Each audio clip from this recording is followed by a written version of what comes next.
तो दोस्तों आइए हम देखते हैं आज अवयवों के प्रकार। माने क्षैतिज अवयव किसे कहते हैं, क्षैतिज अवयव किसे कहते हैं। तो एक m बाई n को हम लोग क्षैतिज अवयव कहते हैं, जिसमें m का होगा, m छोटा होगा n के मान से। जैसे मान के चलिए एग्जाम्पल में आप देखिए, एग्जाम्पल में एक a बराबर एगो मैट्रिक्स है, माने रचना कर सकते हैं a i j। आपको पता है i क्या है, रो है मतलब पंक्ति है, j क्या है, कॉलम है।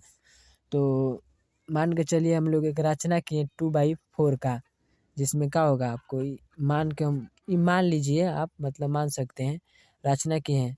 तो ये क्या हो जाएगा आपका A11, ये क्या हो जाएगा A12,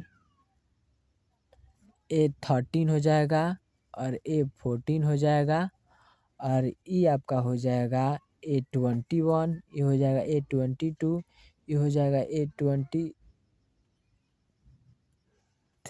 आई हो जाएगा A24। ये हो गया आपका मैट्रिक्स का मान।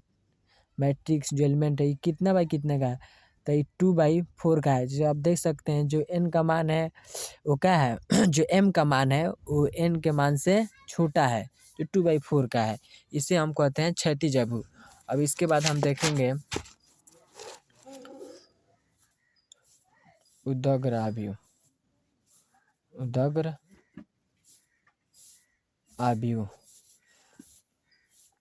उदग्र अवयव उसे कहते हैं जो कि वर्टिकल मैट्रिक्स, वर्टिकल मैट्रिक्स जो क्या होगा एक m बाई n को हम उदग्र अवयव कहेंगे, जिसमें मतलब जिसमें उदग्र अवयव किसे कहते हैं, जो एक m बाई n का होगा, जिसमें आपका क्या कहते हैं ना, जो m बाई n को हम कहेंगे उदग्र अवयव। जो m का मान होगा वो बड़ा होगा n के मान से, उसे ही तो कहते हैं उदग्र अवयव।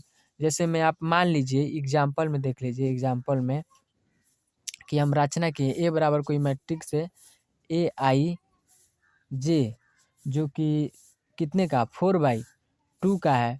तो आप इसमें देख सकते हैं a का मान, जो m का मान है वो क्या है, बड़ा है n के मान से। आप फिर से आप a बराबर एगो मैट्रिक्स देख लीजिए, जैसे Aij और ये हो गया आपका 5×3। तो जिसमें m का मान क्या है, बड़ा है n के मान से। चाहे रचना करिएगा आप तो ये होगा A11, A12,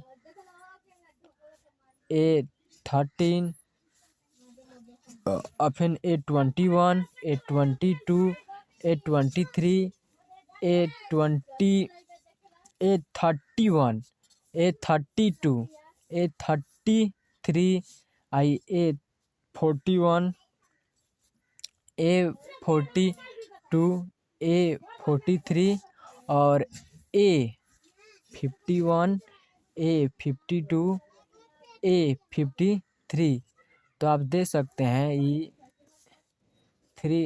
5/3 का है, जिसमें आप कह सकते हैं कितना है 5/3 का है, 5/3 का है। तो जो कि क्या है m का मान बड़ा है n के मान से, इसे हम कहते हैं उदग्र अवयव। और इसके बाद आता है आपका